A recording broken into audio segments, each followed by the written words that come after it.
সবাইকে জয় যিশু। আমার নাম পূর্ণিমা মণ্ডল। আমি প্রভু যিশুকে মহানামে ধন্যবাদ দিই কি আমার ঈশ্বর জীবন্ত। আমি প্রভুকে ধন্যবাদ দিই কারণে কি কয়েক বছর আগে 2016-তে আমি প্রভুকে জানি। আর সেই সময় আমার জীবনে একটা সমস্যা ছিল, যেটা আমার ঠান্ডা লেগে প্রচন্ড পরিমাণে আমার ঠান্ডা লেগে আমার গালে এক টনসিলের মতো কিছু একটা হয়ে যায়। আর যেটার কারণ আমার ফ্যামিলিকে আমি বলি, তো বলার পরে তারা আমাকে ডাক্তারের কাছে নিয়ে যায় এবং আমাকে ওখান থেকে মেডিসিন দেয়, আমি খাই। তারপরে ওটা আমার জিনিসটা ঠিক হচ্ছিল না। শেষে আমাকে আরো নানা জায়গাতে নিয়ে যায়।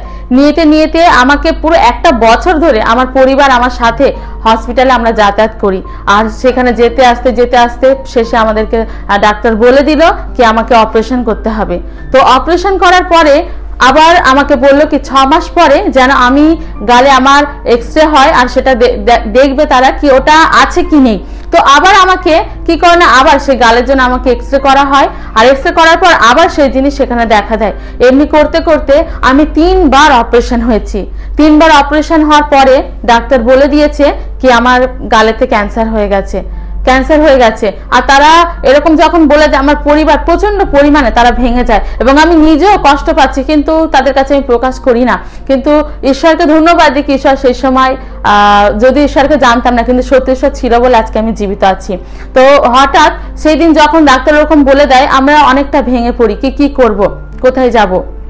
যখন এরকম ভাবতে থাকি, তো একদিন হঠাৎ আমাদের বাড়িতে একজন সুসমাচার দেয় প্রভু যীশু খ্রিস্টের বিষয়, কি তাকে বিশ্বাস করো, প্রভুই পারে তোমার জীবনকে পরিবর্তন করতে, প্রভুই পারে তোমাকে উদ্ধার করতে। তো সেই সময় আমার ফ্যামিলি থেকে আমি প্রথম ঈশ্বরকে আমি জানি। আর আমি যখন মণ্ডলীতে আসি, আর প্রত্যেকটা বিশ্বাসে আমার জন্য প্রার্থনা করে। কিন্তু প্রভু যে এত মহান, আজকে তাদের প্রার্থনা এবং প্রভু যীশু খ্রিস্টের নামেতে আজকে আমি সম্পূর্ণভাবে সুস্থ হয়েছি। এবং যেটা সব থেকে আমার সমস্যা ছিল কি, রোজ দিন রাত 12টা বাজলে আমার গালে যন্ত্রণা শুরু হতো। আর এটা এমন পরিমাণে যন্ত্রণা হতো কি আমি সিদ্ধান্ত নিয়ে নিয়েছিলাম কি আমার বেঁচে থাকা থেকে হয়তো আমার মৃত্যু হওয়াটা সব থেকেই ভালো। কারণ আমার ফ্যামিলি তারা সবসময়, আমার দাদা আমার মা তারা পরিশ্রম করে সারাদিন, রাতে এখন ঘুমাতে যেত, আমার জন্য তারা ঘুমাতে পারতো না, কারণ রাত 12টা বাজলেই আমার গালে যন্ত্রণা করতো।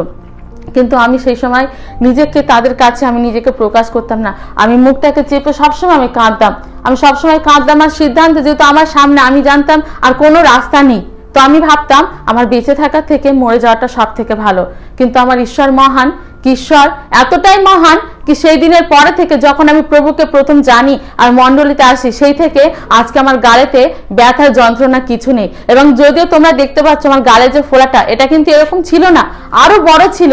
এবং এটা এমনই ছিল কি আমি বাইরেতে যেতাম না, সবসময় মাথায় আমি কাপড় দিয়ে আমি বাইরেতে যেতাম।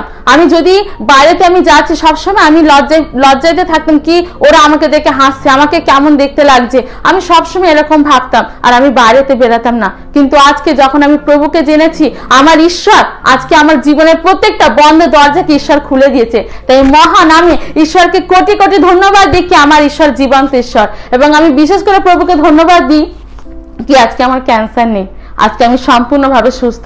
আর আজকে আমি ঈশ্বরের কার্য করছি, কারণ প্রভু আজকে আমাকে উদ্ধার করেছে। তাই আমি মহান আমি আমার ঈশ্বরকে কোটি কোটি ধন্যবাদ দিই কি আমার ঈশ্বর জীবন্ত, আমার ঈশ্বর উদ্ধার করার দেশ। সমস্ত কিছুর জন্য প্রভুকে মহান আমি ধন্যবাদ দিই। সবাইকে জয় যিশু।